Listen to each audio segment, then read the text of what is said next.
శాలరీలు మేము పిలిచి మీకే ఇస్తాము, మీరు ఇప్పటికే 6 నెలల నుంచి మేము ఇవ్వకపోవడం వల్ల మీరు ఇబ్బందుల్లో ఉన్నారు, ఇప్పుడు ప్రజెంట్ వెళ్ళి ఎక్కడైనా జాయిన్ అయిపోండి, మేము 15 రోజులలో అమౌంట్ చూసుకొని మీకు ఫోన్ చేసి కానీ పిలిచి మిమ్మల్ని అందరినీ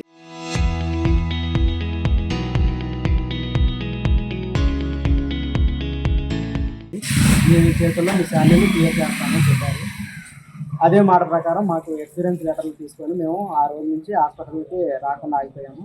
15 రోజులు అన్నది ఇప్పుడు ఏప్రిల్ 15వ తారీఖు వచ్చినా కానీ ఇంతవరకు మా శాలరీలు అనేది క్లియర్ చేయలేదండి. ఈరోజు ధర్నా చేద్దామని హాస్పిటల్కి వచ్చాము. మీరు నా హాస్పిటల్ ముందు ధర్నా చేయడానికి వచ్చారు.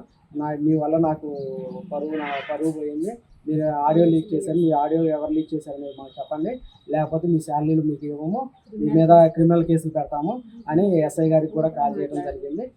వాళ్ళు కూడా పోలీసులు కూడా ఇప్పుడు వచ్చారండి. మాకు ఏది జరిగినా కానీ పూర్తి బాధ్యత దత్తు గారే తీసుకోవాలండి. మా శాలరీలు మాకు ఇప్పించాలని మేము కోరుకుంటున్నాము. ఇక్కడ 2020 సంవత్సరంలో స్టాఫ్ నర్స్గా పనిచేస్తున్నాను.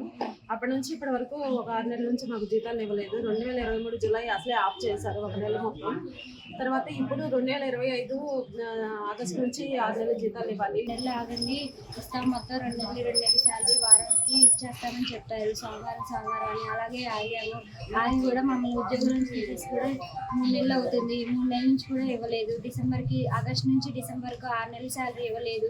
డిసెంబర్ నుంచి ఆగిపోమన్నారు, జనవరి నుంచి ఆగిపోయాము. ఇప్పుడు మార్చి వరకు 3 నెలలు అయింది. ఇప్పటి వరకు మాకు శాలరీలు ఇస్తారన్నారు.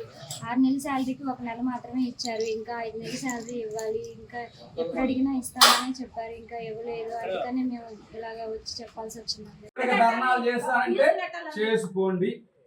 మీరు ధర్నాలు చేస్తారా, లేదంటే పోలీస్ స్టేషన్కి వెళ్ళి కంప్లైంట్ ఇస్తారా, లేదంటే ఎంపీ గారికి చేశారు. మీరు